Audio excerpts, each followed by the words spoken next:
नमस्कार दोस्तों, आपका फिर से स्वागत है मेरे YouTube channel smart learning class by Yamin sir में। और आज मैं आपके लिए लेके आया हूँ पार्ट सेकंड वैदिक सभ्यता एवं संस्कृति, जो आपके रिट पटवारी और एसएससी एग्ज़ाम 2021 के लिए काफ़ी महत्वपूर्ण होने वाले हैं। आप इन क्वेश्चंस को बड़े ध्यान से पढ़िए और उनको समझिए, तो आने वाले जो एग्ज़ाम में काफ़ी आपको हेल्पफुल रहेंगे। ठीक है, ज़्यादा टाइम वेस्ट ना करते हुए मैं आपको ले चलता हूँ पहले क्वेश्चन पर, जो इस प्रकार से है। पहला क्वेश्चन है प्राण संबंधित है। पहला जो क्वेश्चन है वो है प्राण संबंधित है। किस से संबंधित है भाई? पहला है ऐतिहासिक वंशावली से, दूसरा है कृष्ण भक्ति से, तीसरा है आदि धर्म से और चौथा है दर्शन से। तो जो वैदिक सभ्यता है वो काफ़ी महत्वपूर्ण, उसमें से क्वेश्चन हमारे रिट और पटवारी और एसएससी में पूछे जाते हैं। तो इसका जो पहले वाले क्वेश्चन है उसका राइट जवाब है आपका ऐतिहासिक वंशावली से। पुराण किससे संबंधित है भाई? ऐतिहासिक वंशावली से। ठीक है, अब चलते हैं सेकंड नंबर क्वेश्चन पर। ऋग्वैदिक सभ्यता का वह तत्व जिसकी उपनिषदों के ऋषियों ने आलोचना की है। क्वेश्चन एक बार दोबारा पढ़ें। ऋग्वैदिक सभ्यता का वह तत्व जिसकी उपनिषदों के ऋषियों ने, किसने भाई? उपनिषदों के ऋषियों ने आलोचना की है। तो इसका पहला ऑप्शन है ब्रह्मा, यज्ञवाद, तीसरा आत्मा, अद्वैतवाद। तो किस चीज़ की आलोचना करी है भाई? इसकी जो सही जवाब रहेगा वो आपका रहेगा यज्ञवाद की। उन्होंने क्या की है? आलोचना की है। कौन से ऋषियों ने करी है? उपनिषद के ऋषियों ने की है। ये चीज़ें आप ध्यान रखना। इससे अगले क्वेश्चन पर चलते हैं। उत्तर वैदिक युग में जाति प्रथा का आधार हो गया था। जाति प्रथा का आधार क्या हो गया था भाई? उत्तर वैदिक युग में। ये चीज़ याद रखना कि कौन से युग में हुआ था।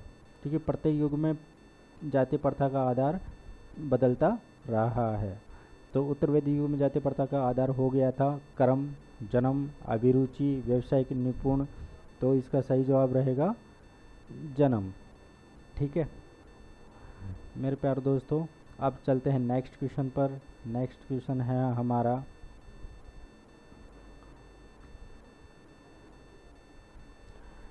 द्विज किसे कहा जाता है? द्विज किसे कहा जाता है? किसे कहा जाता है भाई? जल्दी से कमेंट करके बताइए। द्विज किसे कहा जाता है? द्विज पहला है ब्राह्मण, क्षत्रिय, वैश्य, दूसरा क्षत्रिय, वैश्य, शूद्र। ब्राह्मण, वैश्य, चौथा है शूद्र, क्षत्रिय, ब्राह्मण। तो इसका राइट जवाब कौन सा रहेगा भाई? द्विज किसे कहा जाता है? तो पहले वाला जो ऑप्शन रहेगा वो आपका राइट रहेगा। ठीक है, अब नेक्स्ट क्वेश्चन पे चलते हैं। क्वेश्चन नंबर 5 पे। यज्ञ संपादन का निरीक्षण किसका कर्तव्य था? मतलब कहने का मतलब है यज्ञ कौन लोग करवाते थे भाई? यज्ञ करवाने का जो कार्य था वो ज़्यादातर किन का था? तो पहला है अद्रव्यु का, ब्रह्मा का होता है और उदारता का। तो इनमें से सही जवाब कौन सा होगा? सेकंड, ब्रह्मा मीन्स ब्राह्मणों का। ठीक है, अब नेक्स्ट पे चलते हैं हम नेक्स्ट क्वेश्चन पर। नेक्स्ट क्वेश्चन है हमारा 6 नंबर का। नैतिक व्यवस्था के निरीक्षण के रूप में किस वैदिक देवता का वर्णन हुआ है? नैतिक व्यवस्था या ऋतु के निरीक्षण के रूप में किस वैदिक देवता का वर्णन हुआ है? किसका हुआ है भाई? इंद्र का, रुद्र का, वरुण का, विष्णु का। तो इनमें से किन का हुआ है भाई? आप जवाब भी दे सकते हैं कमेंट करके मुझे। तो इसका राइट जवाब है वरुण का। ठीक है, नेक्स्ट क्वेश्चन है छांदोग्य उपनिषद का संबंध किस वेद शाखा से है? छांदोग्य उपनिषद का संबंध किस वेद शाखा से है? तो पहला है ऋग्वेद, सेकंड है यजुर्वेद, तीसरा है सामवेद और फोर्थ है आपका अर्थवेद। तो इसमें कौन सा सही रहेगा भाई? आपका राइट जवाब रहेगा सामवेद। ठीक है, नेक्स्ट क्वेश्चन है आपका प्राचीन भारत में निम्नलिखित में से किसका बुद्ध धर्म में समावेश नहीं था? एक बार क्वेश्चन दोबारा पढ़े, क्योंकि ये क्वेश्चन थोड़े से हम रूटीन में नहीं पढ़ते हैं, तो थोड़ी लैंग्वेज भी थोड़ी सी संस्कृत की है तो उसको दोबारा पढ़ें। प्राचीन भारत में निम्नलिखित में से किसका बुद्ध धर्म में समावेश नहीं था। तो किस में नहीं था? पहला है मंदिरों का निर्माण, दूसरा है गहरे कूपों या ताड़कों का खुदवाना, तीसरा है सार्वजनिक उद्यानों की व्यवस्था और चौथा है यज्ञ। तो इसका राइट जवाब कौन सा होगा भाई? राइट जवाब रहेगा यज्ञ। ठीक है, हम चलते हैं नेक्स्ट क्वेश्चन पर। नेक्स्ट क्वेश्चन है हमारा, निम्नलिखित में से कौन निष्पुत्र स्थिति में पति के मरने पर विधवा को उसका उत्तराधिकारी स्वीकार करता है और राजा को उसकी संपत्ति प्राप्त करने की अनुमति नहीं देता? क्वेश्चन एक बार दोबारा पढ़ें कि निम्नलिखित में से कौन निष्पुत्र स्थिति में पति के मरने पर विधवा को उसका उत्तराधिकारी स्वीकार करता है और राजा को उसकी संपत्ति प्राप्त करने की अनुमति नहीं देता? तो इसका राइट जवाब कौन सा होगा भाई? आप जल्दी से कमेंट करके बताइए। इसका राइट जो जवाब रहेगा आपका वो रहेगा याज्ञवल्क्य। ठीक है, 4 नंबर का। नेक्स्ट क्वेश्चन पे चलते हैं हम। कठ उपनिषद निम्न में से किस एक से संबंधित है? कंठ उपनिषद निम्न में से किस एक से संबंधित है? ऋग्वेद से है, सामवेद से, यजुर्वेद से, अर्थवेद से? तो किससे है भाई? इसका राइट जो जवाब रहेगा वो आपका यजुर्वेद। ठीक है, उपनिषद, कंठ उपनिषद किससे संबंधित है? यजुर्वेद से। 11 नंबर का क्वेश्चन है, ऋग्वेद के वंश मंडल प्राय किसके मंत्र से आरंभ होते हैं? क्वेश्चन एक बार दोबारा, ऋग्वेद के वंश मंडल प्राय किस मंत्र से आरंभ होते हैं? अग्नि के, मित्र के, सूर्य के, इंद्र के? तो इसका राइट जवाब कौन सा रहेगा भाई? कौन सा रहेगा? सूर्य। ठीक है, अब चलते हैं हम नेक्स्ट क्वेश्चन पर। हमारा नेक्स्ट क्वेश्चन है, अर्थवेद कितने भागों या खंडों में विभक्त है? क्वेश्चन है, अर्थवेद कितने भागों या खंडों में विभक्त है? तो पहला है 20, 25, 40, 50। तो कौन सा इसका राइट जवाब कौन सा रहेगा भाई? इसका राइट जो जवाब रहेगा पहला 20। ठीक है, नेक्स्ट क्वेश्चन चलते हैं हम। ऋग्वेद में कौन सा देवता हिरण्यागर्भ की उपाधि से जाना जाता है? एक बार क्वेश्चन दोबारा, ऋग्वेद में कौन सा देवता हिरण्यगर्भ की उपाधि से जाना जाता है? कौन सा जाना जाता है भाई? विष्णु, इंद्र, वरुण, विष्णुदेव? तो इसमें राइट जवाब कौन सा रहेगा? आप मेरे चैनल को सब्सक्राइब करके और उस पर कमेंट करके भी आप बता सकते हैं।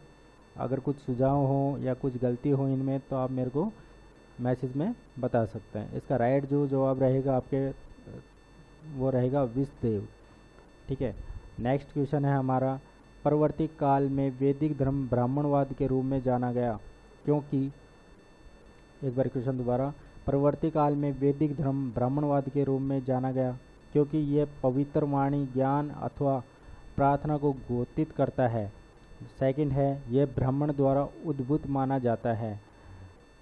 ठीक है, तीसरा है, यह ब्राह्मणों को पुरोहित व्यवस्था से उत्पन्न हुआ था, कर्मकांडीय हो गया क्योंकि ब्राह्मण ग्रंथ वैदिक धर्म का स्वरूप है। तो इसका राइट जो जवाब रहेगा वो आपका रहेगा 4 नंबर का। ठीक है भाई, कौन सा रहेगा? 4 नंबर। अब चलते हैं हम नेक्स्ट क्वेश्चन पर।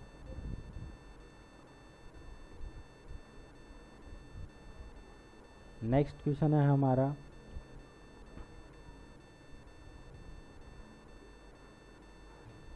सुलभ सूत्र संबंधित है। सुलभ सूत्र संबंधित है किससे संबंधित है भाई? ज्योतिमती से, खगोल शास्त्र से, चिकित्सा शास्त्र से, व्याकरण से? तो किससे संबंधित है भाई? इसका राइट जवाब रहेगा फर्स्ट नंबर का, ज्योतिमती से। ठीक है, नेक्स्ट है, विष्णु का प्राचीनतम उल्लेख कहाँ मिलता है? विष्णु का प्राचीनतम उल्लेख कहाँ मिलता है? ऋग्वेद में, सामवेद में, शतपथ ब्राह्मण में, गोपद ब्राह्मण में? तो किस में मिलता है भाई?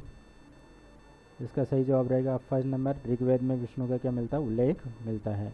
मैत्री, नेक्स्ट है, मैत्री संहिता का संबंध है। मैत्री संहिता का संबंध है किससे संबंध है भाई? ऋग्वेद से, सामवेद से, यजुर्वेद से, अर्थवेद से? तो इसका राइट जवाब रहेगा यजुर्वेद। आप सोच रहे होंगे ऋग्वेद के इतने सारे क्वेश्चन आ रहे हैं क्योंकि ऋग्वेद में से ही बहुत सारे क्वेश्चन क्या किए जाते हैं, पुटअप किए जाते हैं और एग्जाम में काफ़ी बार ये आ भी चुके हैं। ठीक है, अब चलते हैं हम नेक्स्ट क्वेश्चन पर। हमारा नेक्स्ट क्वेश्चन है, ऋग्वेद के किन मंडलों को वंश मंडल के नाम से जाना जाता है? एक बार क्वेश्चन दोबारा रीड करें। ऋग्वेद के किन मंडलों को वंश मंडल के नाम से जाना जाता है? पहला है प्रथम एवं द्वितीय मंडलों को, दूसरा है द्वितीय से सप्तम मंडलों को, तीसरा नौवें एवं दसम मंडलों को, और लास्ट है आठवें एवं नौवें मंडलों को। तो इसका राइट जवाब कौन सा रहेगा आपका? द्वितीय से सप्तम मंडल। ठीक है भाई। नेक्स्ट क्वेश्चन है हमारा मित्रों, ऋग्वेद में निम्नलिखित में से किस शिल्प का उल्लेख नहीं है? एक बार क्वेश्चन दोबारा, ऋग्वेद में निम्नलिखित में से किस शिल्प का उल्लेख नहीं है? हाथी दांत पर उत्कीर्ण का, मूर्ध भांड संरचना का, मर्द भांड संरचना का, बुनाई का, बढ़ईगिरी का। तो किसका नहीं है भाई?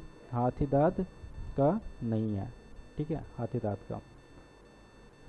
नेक्स्ट है हमारा 20 नंबर क्वेश्चन, ऋग्वेद में यदु जन का अधिकार किसके साथ युग्म बना है?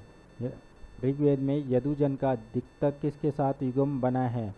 तो अनु के साथ, ध्रुयु के साथ, विशिष्ट के साथ, तुर्वसु के साथ। तो किसके साथ भाई? इसका राइट जवाब रहेगा तुर्वसु, 4 नंबर। ठीक है, आप चलते हैं नेक्स्ट क्वेश्चन पर। नेक्स्ट क्वेश्चन है हमारा, अनेक वैदिक यज्ञों को दर्श में संपन्न किया जाता है, इससे किस दिन का तात्पर्य है? क्वेश्चन दोबारा पढ़ें। अनेक वैदिक यज्ञों को दर्श में संपन्न किया जाता है, इससे किस दिन का तात्पर्य है? शुक्ल पक्ष अष्टमी का, पूर्णिमा का, या कृष्ण पक्ष अष्टमी का, या अमावस्या का। तो इसका राइट जवाब कौन सा रहेगा भाई आपका? अमावस्या, क्योंकि ज़्यादातर जो काम होते हैं वो अमावस्या को ही होते हैं भाई, वैदिक जो कर्मकांड होते हैं वो। नेक्स्ट है, वैदिककालीन पूर्ववर्त मुजवंत निवास स्थान माना जाता था। वैदिककालीन पूर्ववर्त मुजवंत निवास स्थान माना जाता था इंद्र का, सोम का, मूर्तों का, सभी देवताओं का। तो इसका राइट जवाब कौन सा रहेगा भाई? सोम का। नेक्स्ट है, वेदांग ज्योतिष के लेखक के रूप में कौन विख्यात है? वेदांग ज्योतिष के लेखक के रूप में कौन विख्यात है भाई? आर्यभट्ट, ब्रह्मगुप्त, लग्ध और लाटदेव। तो इनमें से सही जवाब कौन सा रहेगा आपका? वो रहेगा लग्ध, तीसरे नंबर का। तो वेदांग ज्योतिष के लेखक कौन थे भाई? लग्ध। अब चलते हैं हम नेक्स्ट क्वेश्चन पर।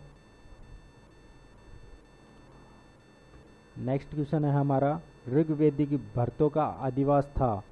ऋग्वेदिक भर्तों का अधिवास था। तो इसका जवाब है हमारे, पहला है सरस्वती घाट में, सिंधु घाटी में, रावी घाटी में, यमुना घाटी में। तो इसका राइट जवाब कौन सा होगा भाई? सिंधु घाटी का। ऋग्वेदिक भर्तों का अधिवास कौन सा था? सिंधु घाटी में। नेक्स्ट है आपका, निम्नलिखित में से कौन सा वेद अशंतः गद में लिखा गया? अशंतः गद में लिखा गया, किस में लिखा गया? अशंत गद में लिखा गया। पहला ऋग्वेद, सामवेद, यजुर्वेद, अर्थवेद। तो कौन सा लिखा गया भाई? यजुर्वेद। ठीक है। नेक्स्ट है हमारा क्वेश्चन, निम्नलिखित में से किसने यज्ञीय वैदिक परंपरा का समर्थन किया था तथा संन्यास के सिद्धांत का विरोध किया? 2 क्वेश्चन इसमें भाई। ठीक है, पहला क्वेश्चन ये है कि यज्ञों का किसने परंपरा का समर्थन किया और किसने संन्यास के सिद्धांत का क्या किया था? विरोध किया था। पहला है गौडपाद, दूसरा है कुमारिल, तीसरा है रामानुज, चौथा है यमुनाचार्य। तो आपका राइट जवाब कौन सा होना चाहिए भाई? वो आप कमेंट करके और मेरे चैनल को सब्सक्राइब करके भी आप बता सकते हैं बिल्कुल। ठीक है, तो इसका राइट जवाब रहेगा आपका कुमारिल। ठीक है, ये पेपर में आ सकता है, पूरी संभावना है। ठीक है, अब चलते हैं हम नेक्स्ट क्वेश्चन पर। नेक्स्ट क्वेश्चन है हमारा, ऋग्वेद में विशिष्ट किसके पुरोहित के रूप में प्रस्तुत किया गया है? ऋग्वेद में विशिष्ट को किसके पुरोहित के रूप में प्रस्तुत किया गया? किसके पुरोहित के रूप में प्रस्तुत किया गया भाई? पहला है पुरुओं के, भर्तों के, कौओं के, त्रुषुओं के।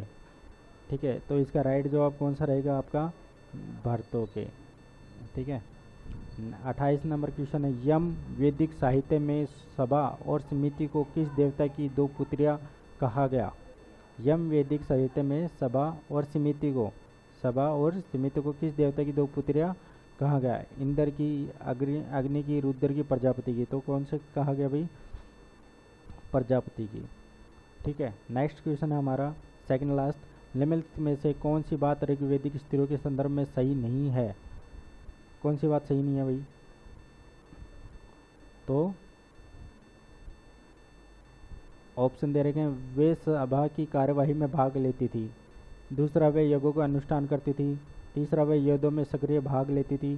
चौथा है, राजविवाह होने के पहले ही उनका विवाह हो जाता था। इसका राइट जवाब है 4 नंबर का।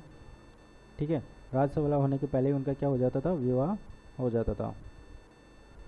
अब चलते हैं हम लास्ट क्वेश्चन पर, चलते हैं नेक्स्ट क्वेश्चन पे। लास्ट क्वेश्चन जो हमारा है वो जनक और आगिल्यविक के कथनांक कहाँ मिलता है? कहाँ मिलता है भाई? शतपथ ब्राह्मण में, ऐत्रेय ब्राह्मण में, ब्रह्मदारण्यक उपनिषद में, कंठोपनिषद में। तो किस में मिलता है भाई? इसका राइट जवाब रहेगा आपका ब्रह्मदारण्यक उपनिषद में। ठीक है, मेरा ये वीडियो आपको कैसा लगा आप कमेंट करके, और मेरे चैनल को अच्छा लगा हो तो आप सब्सक्राइब कर सकते हैं। और नेक्स्ट यूनिट का मैं पे क्वेश्चन बना के लेके आता रहूँगा, और मेरा ये चैनल आपको काफ़ी हेल्पफुल रहेगा रीट एग्ज़ाम के लिए। ठीक है, तो जय हिंद, जय भारत।